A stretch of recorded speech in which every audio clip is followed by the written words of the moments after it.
नमस्कार, सुप्रभात मध्य प्रदेश। मैं हूं रीनो यादव। मध्य प्रदेश के सियासी घटनाक्रम को लेकर सुप्रीम कोर्ट में सुनवाई जारी है। बुधवार को लंबी बहस चली और अभी सभी पक्षों के वकीलों ने अपनी अपनी दलीलें रखी। आज सुबह 10:30 बजे से फिर सुनवाई होगी। नतीजा जो निकले, लेकिन बुधवार को क्या हुआ इस रिपोर्ट में देखिए।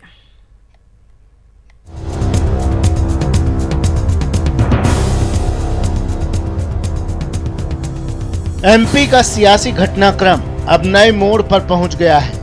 ऐसा मोड़ जहां सुप्रीम कोर्ट पर सबकी निगाहें टिकी हुई हैं। सुप्रीम कोर्ट में फ्लोर टेस्ट मामले में बुधवार को लगभग 4 घंटे सुनवाई हुई।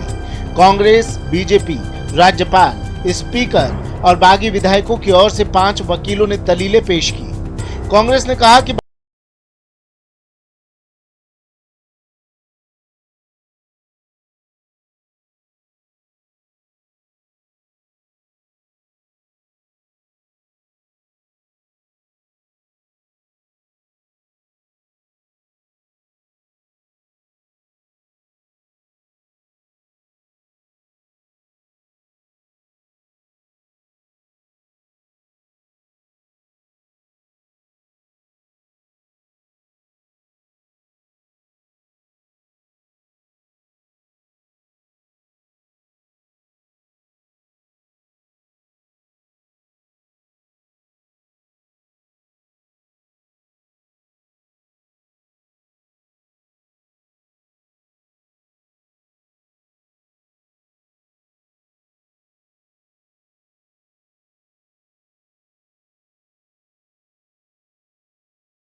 कर रहे हैं।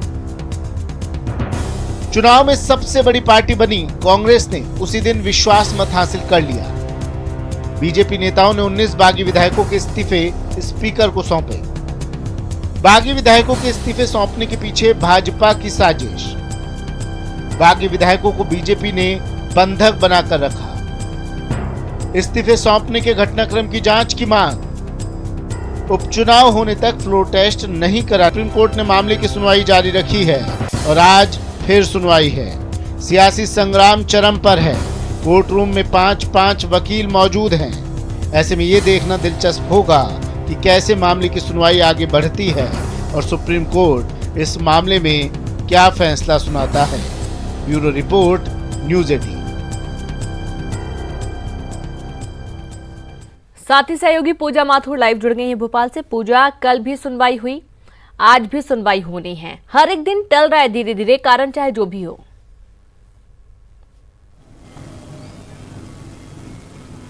बिल्कुल रेणु, देखिए सबकी निगाहें फिलहाल कोर्ट के फैसले पर है और कोर्ट का फैसला टलता हुआ नजर आ रहा है। तो कहीं ना कहीं कह सकते हैं कांग्रेस को तो इस बात से राहत है, लेकिन बीजेपी कहीं ना कहीं बेचैन होती हुई नजर आ रही है। यकीनन जिस तरह से कोर्ट में कल पूरे दिन बहस चली, सुबह 10:30 बजे का वक्त दिया गया था जब कोर्ट अपना फैसला सुनाता, कोर्ट में सुनवाई होती, लेकिन ये पूरी कार्रवाई चलते चलते शाम 4 बजे तक हुई और बाद में 4 बजे भी पता चलता है कि अगले दिन ये फैसला सुनाया जाएगा। ये कार्रवाई अगले दिन पर टाल दी गई, यानी आज पर। आज फिर सियासी उठापटक के बीच दोनों ही पक्षों की निगाहें कोर्ट के फैसले पर है। 5 वकील लगे हुए हैं, अपनी अपनी दलीलें पेश करते हुए नजर आ रहे हैं। लंबा संवाद चलता है, लेकिन अब तक कोई फैसला निकल कर नहीं आया है और ये उम्मीद जताई जा रही है कि आज कहीं ना कहीं इस मत पर फैसला हो जाएगा और कोर्ट का निर्णय ही सबके लिए मान्य होगा, चाहे वो पक्ष हो चाहे वो विपक्ष हो। अगर फ्लोर टेस्ट की बात करते हैं तो कांग्रेस कहीं ना कहीं इस फ्लोर टेस्ट की स्थिति से फिलहाल बचती हुई नजर आ रही है या बचने की कोशिश में है, क्योंकि उनका साफ तौर पर कहना है कि जो बागी विधायक हैं पहले उनसे संपर्क साधा जाए, कांग्रेस खुद उनसे रूबरू हो और उनका पक्ष अपने स्तर पर जान ले कि वो किसी दबाव में नहीं है, तब जाकर के कांग्रेस ही संतुष्ट होंगी कि वो बागी विधायक नहीं है और अपने मन से वो इस्तीफा सौंप रहे हैं। तो वहीं बीजेपी भी लगातार इस पर कह रही है कि जो बैंगलोर के विधायक हैं, जिस तरीके से कांग्रेस आरोप लगा रही है कि बीजेपी ने बंधक बनाया है, तो उसने कोई बंधक नहीं बनाया है। लगातार वो वीडियो जारी कर रहे हैं, लगातार वो प्रेस कॉन्फ्रेंस करते हुए नजर आते हैं और जब कल पूर्व सीएम दिग्विजय सिंह भी वहां पहुंचे थे तो उनसे भी उन्होंने खुद मिलने से इनकार कर दिया था और यहाँ तक कि पुलिस के महानिदेशक को भी चिट्ठी लिख दी थी कि वो सुरक्षा चाहते हैं, क्योंकि कांग्रेस के कोई भी नेता हो या बड़ी हस्तियां हो, उनसे वो संपर्क साधना नहीं चाहते, क्योंकि वो खुद को असुरक्षित महसूस करते हैं। तो ये तमाम जो सिनेरियो चल रहा है, स्थिति पूरी तरीके से स्पष्ट नहीं हो पा रही है और सीधा सीधा कांग्रेस का ये कहना है कि अगर उन विधायकों को डर है तो दिग्विजय सिंह खुद अकेले जाके मिलने जाते। इस बात को लेकर के वो कर्नाटका के सीएम से भी संपर्क साधने की पूरी कोशिश कर रहे थे, लेकिन उन्होंने ना फोन उठाया। और सीएम का भी कल ये बयान आया था कि ज़रूरत पड़ी तो वो खुद बैंगलोर जाएंगे और स्थिति को अंडर कंट्रोल करने की पूरी कोशिश करेंगे। फिलहाल जो सबकी निगाहें टिकी हुई हैं कोर्ट के फैसले के इतर, वो ये कि जो बागी विधायक हैं वो कांग्रेस के संपर्क में अगर आ जाते हैं तो कांग्रेस के लिए कहीं ना कहीं ये राहत होगी, क्योंकि वो अपने स्तर पर ये जानना चाहती है कि ये बागी विधायकों ने इस्तीफा क्यों दिया है, क्या कारण है और क्यों, जिस तरीके से कांग्रेस आरोप लगा रही है, क्यों वो बीजेपी के दबाव में है। हालांकि एनपी प्रजापति जो विधानसभा के स्पीकर हैं, उन्होंने भी इन विधायकों के लिए नोटिस जारी किया है और साफ तौर पर उनका कहना है कि वो खुद रूबरू हुए स्पीकर से और अपनी दलीलें पेश करें कि आखिर उन्होंने इस्तीफा दिया है तो किन कारणों से दिया है और कहीं वो दबाव में तो नहीं है। लगातार वो वीडियो भले जारी कर रहे हैं, मेल के थ्रू भी इंफॉर्मेशन दे रहे हैं, प्रेस कॉन्फ्रेंस भी कर रहे हैं, लेकिन जब तक वो आमने सामने नहीं होंगे तब तक जो कांग्रेस की स्थिति है या फिर एनपी प्रजापति संतुष्ट होने की बात करते हैं, वो इन विधायकों का इस्तीफा मंजूर नहीं करेंगे। लेकिन फिलहाल जिस तरीके से कोर्ट में पूरा मामला पहुंच चुका है, सबकी निगाहें कोर्ट के फैसले पर टिकी हुई हैं। कोर्ट जो भी फैसला लेगा वो दोनों पक्षों के लिए मान्य होगा और इसी वजह से बड़ा संवाद चलता हुआ दिखाई दे रहा है। और लगातार जिस तरीके से कार्रवाई हो रही है, जिस तरीके से सुनवाई हो रही है इस पूरे मामले की, वो भी कहीं ना कहीं पेचीदा होती जा रही है। जी बिल्कुल बिल्कुल, बहुत बहुत शुक्रिया पूजा तमाम जानकारी के लिए। तो देखना है कि आज सुप्रीम फैसला क्या हो सकता है। वहीं सीएम हाउस में बुधवार को भी कांग्रेस विधायक दल की बैठक हुई, जिसमें सीएम कमलनाथ ने विधायकों के साथ ताजा सियासी हालात पर मंथन किया।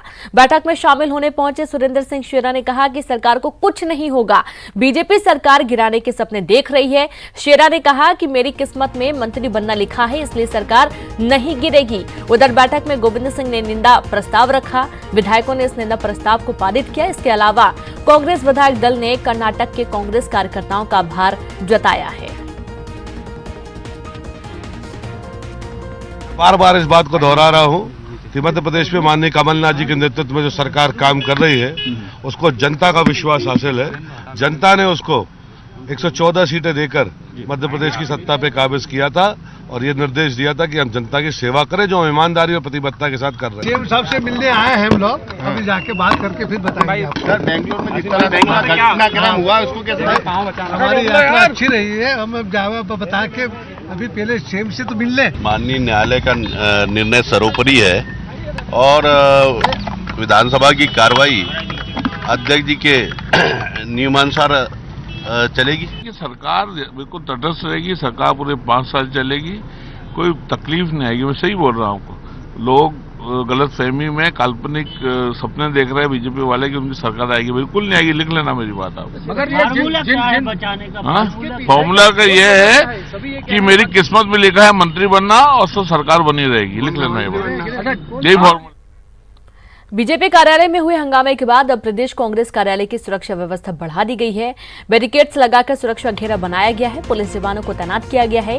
हंगामे के मद्देनजर पुलिस कंट्रोल रूम में अतिरिक्त फोर्स को अलर्ट पर रखा गया है। मौके पर एक पुलिस बस को खड़ा किया गया है। आपको बता दें कि बीजेपी नेताओं ने पीसीसी में भी हंगामे की चेतावनी दी है और इसी चेतावनी के मद्देनजर सुरक्षा व्यवस्था को सख्त किया गया है। किसी तरह के हंगामे की स्थिति न बने, इसलिए पुलिस अफसर अलर्ट पर है।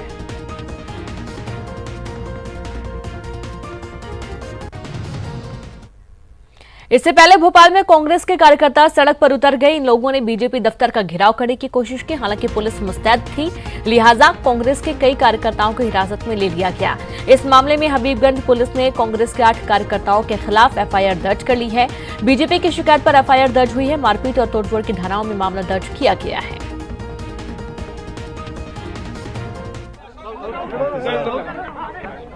प्रोटेस्ट कर रहे हैं आप लोग।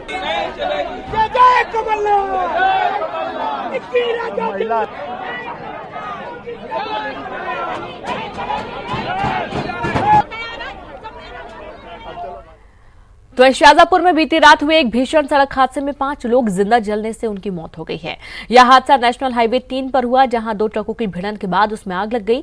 शाजापुर करोड़ी बाईपास रोड पर हुए इस भीषण सड़क हादसे में पहले एक मिनी ट्रक अनियंत्रित होकर पलट जाता है, फिर इंदौर की ओर से पीछे से आ रहे अंगूर से भरे ट्रक ने उसे टक्कर मार दी। टक्कर इतनी जोरदार थी कि देखते ही देखते दोनों ट्रकों में भीषण आग लग गई और इसमें सवार लोगों को बाहर निकलने का मौका भी नहीं मिला।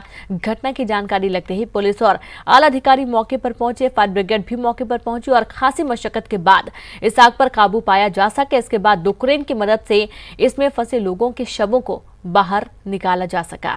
इस हादसे में 5 लोगों की जहां जिंदा जलने से मौत हो गई तो वहीं 2 लोग घायल बताए गए हैं, जिनका इलाज जिला अस्पताल में जारी है।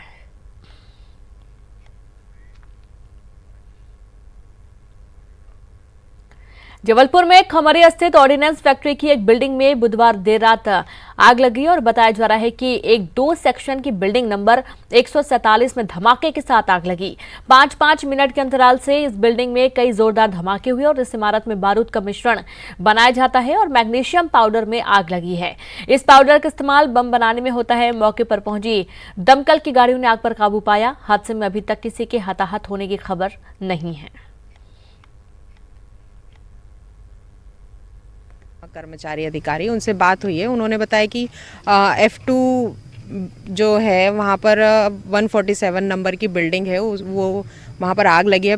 आग लगने का कारण पता नहीं चल पाया है, लेकिन वो कोई मेटल वाली आग है तो वो पानी से ज़्यादा बढ़ती है, तो पानी का यूज़ नहीं किया गया है। लेकिन अभी स्थिति नियंत्रण में है और आग अभी बुझ चुकी है, पर वो बिल्डिंग डैमेज हो गई है। सेना को गोला बारूद सप्लाई करने वाली ऑर्डिनेंस फैक्ट्री खमरिया में एक बार फिर भीषण हादसा हुआ है, जहां F2 सेक्शन की बिल्डिंग नंबर 147 में मैग्नीशियम पाउडर में दरअसल आग लगी, जिसके बाद एक विकराल रूप ले लिया गया। बताया जा रहा है कि पूरी बिल्डिंग जो है वो जलकर, जो भी हो हाल फिलहाल हालातों को नियंत्रण में कहने की बात जो है वो फैक्ट्री प्रबंधन की ओर से यहाँ पे किया गया है।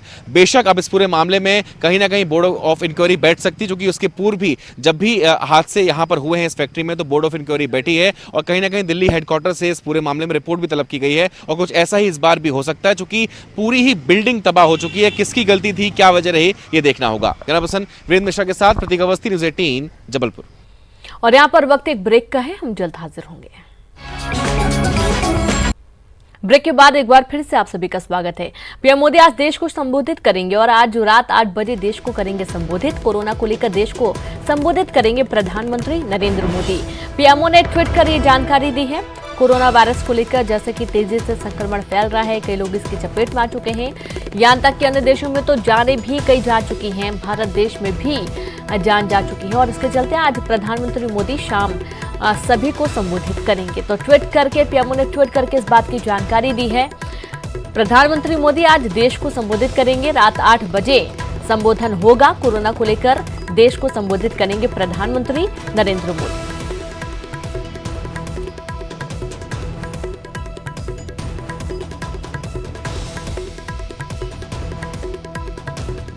तो प्रधानमंत्री आज देश को संबोधित करेंगे। आज रात 8 बजे ये संबोधन होना है, सभी को संबोधित करेंगे। कोरोना वायरस को लेकर प्रधानमंत्री का ये संबोधन होना है आज और अलर्ट रहने के खैर आदेश तो पहले ही जारी कर दिए गए थे। कई लोग संक्रमित पाए गए हैं। अन्य देशों में तो कई लोगों की जान भी जा चुकी है। यहाँ तक कि चीन के वुहान में और आसपास के इलाके में 3000 से भी ज्यादा लोगों की मौत हो चुकी है और कई लोग इसके चपेट में अन्य देशों में भी हैं। यहाँ तक कि भारत में भी कई लोग इससे संक्रमित पाए गए हैं, जिनका इलाज किया गया है। कई लोगों को आइसोलेट किया गया है। जो लोग बाहर से आ रहे हैं उनका जांच परीक्षण किया जाता है, लेकिन उसके बावजूद जो संक्रमित पाए जा रहे हैं, कोई भी बीमारी है तो उसे तुरंत आइसोलेट किया जा रहा है। और कोरोना को लेकर देश को संबोधित करेंगे आज प्रधानमंत्री मोदी। रात 8 बजे उनका ये संबोधन होना है।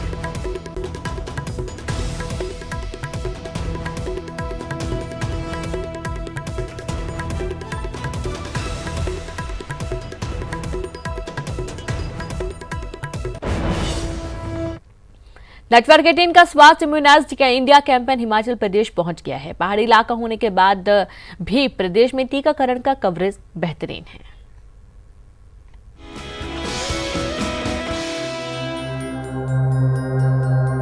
देवभूमि, देवताओं की भूमि, हरे भरे पेड़ों से सजी, साफ नीला आसमां और कल कल बहता पानी।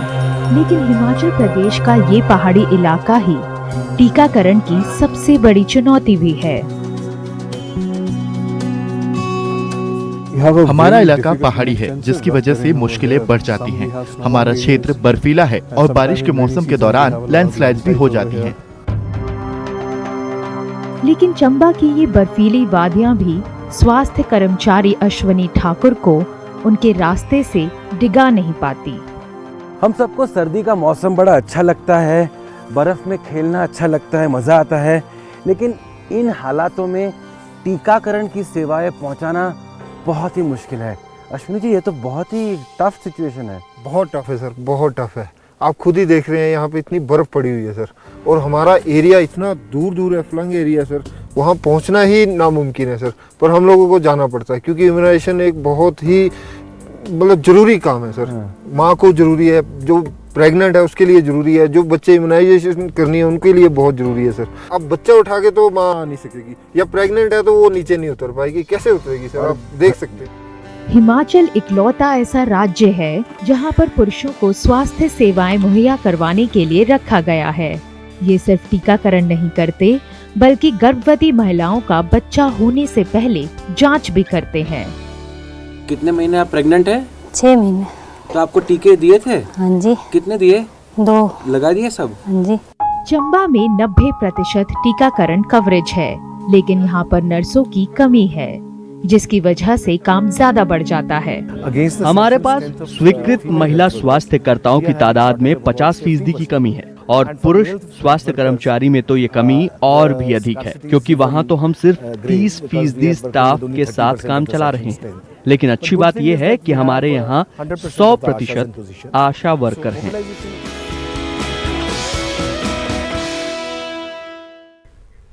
और इसी के साथ इस बुलेटिन में इतना ही। एक छोटे से ब्रेक के बाद भी खबरों का सफर लगातार जारी है। नमस्कार।